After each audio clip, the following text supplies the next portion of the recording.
Here are some SCP-3008 tips, especially building tips, that can help you get your base looking something like this, which can be nice and snazzy in some cases, and also stock up on massive different things. So first, let's get on to tip number one. Alright, so for tip number one, I'd prefer building your base above a cafe, in which building above a cafe can increase your resource gathering, and also you can find things around cafes.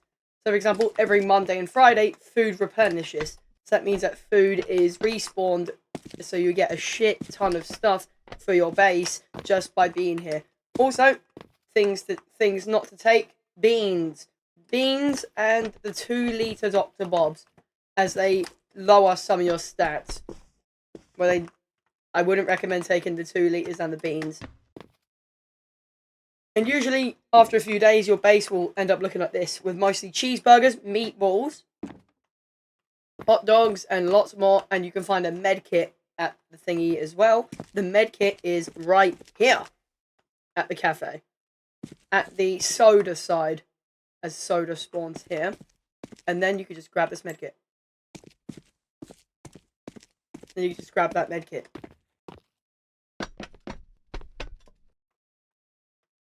And then you can just drop it off back at base. Like this. Right, so let's get on to tip number two. Alright, and tip number two. Organize your stuff in different piles. Like this. For example, have a medkit pile. And also have an energy pile, which is mostly drinks and ice cream. Doing this can reduce the amount of time taken to search through your pile for different things.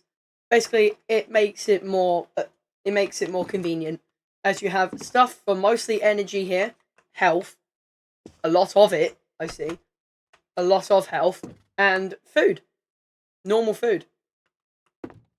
I wouldn't care, actually, separating each different type of food. They're all food in their different way. But do separate medkits, drinks and ice cream, and food. Those are the 3 piles I recommend.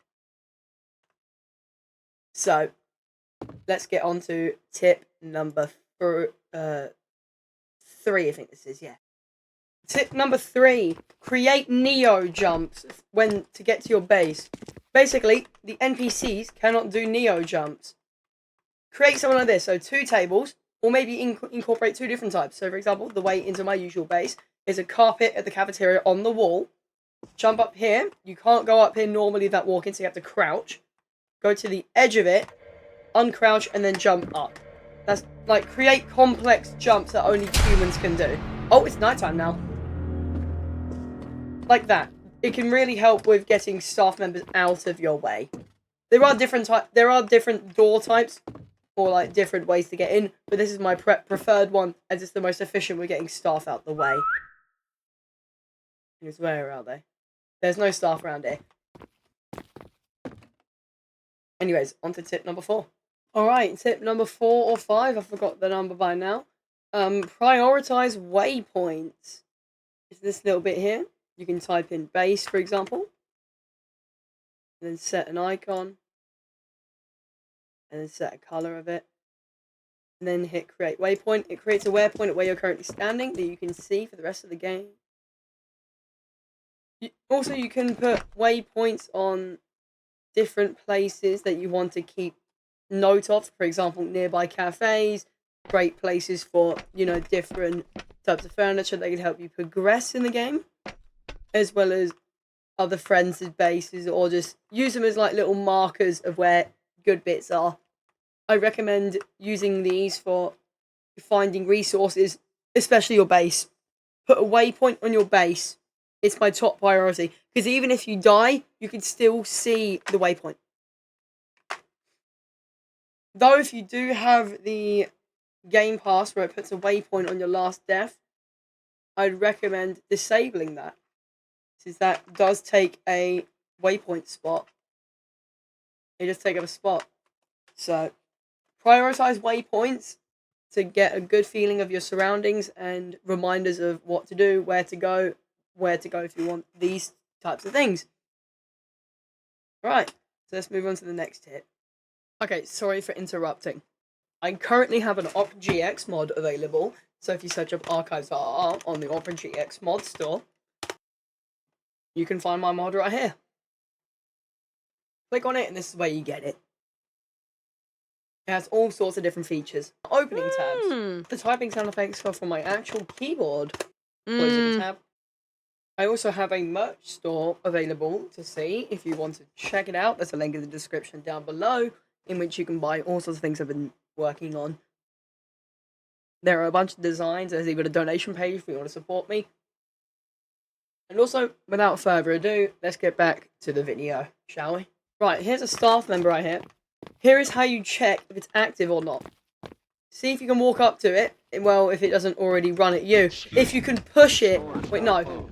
No, if you walk up to it and it hurts you, then that's how you know it's active. Also, speaking of staff members, if you, on PC, if you right-click a staff member, you push them.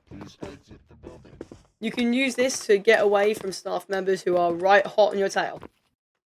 I believe there's a separate keybind for mobile, but you can push over employees to get a good bit away.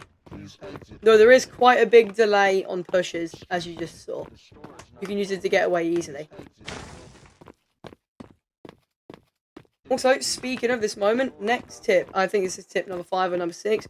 You can slide by doing crouch and that. You can use this to make different types of doors that they would not usually be, that normal staff members would not usually be able to go down or go through. Though the shorter ones may be able to get through.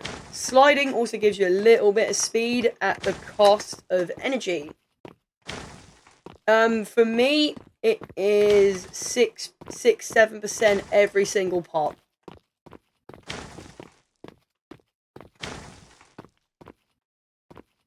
I don't know why, but it's random every time I do it. Sometimes it doesn't cost stamina at all, sometimes it does. So, let's move on to that. And I think that's all the tips I have currently. If you have any more, suggest more in the comments and I'll most likely find something to do with that. And yeah, without further ado, hopefully I'll make this way out this IKEA. And I'll see you around, I guess. See ya.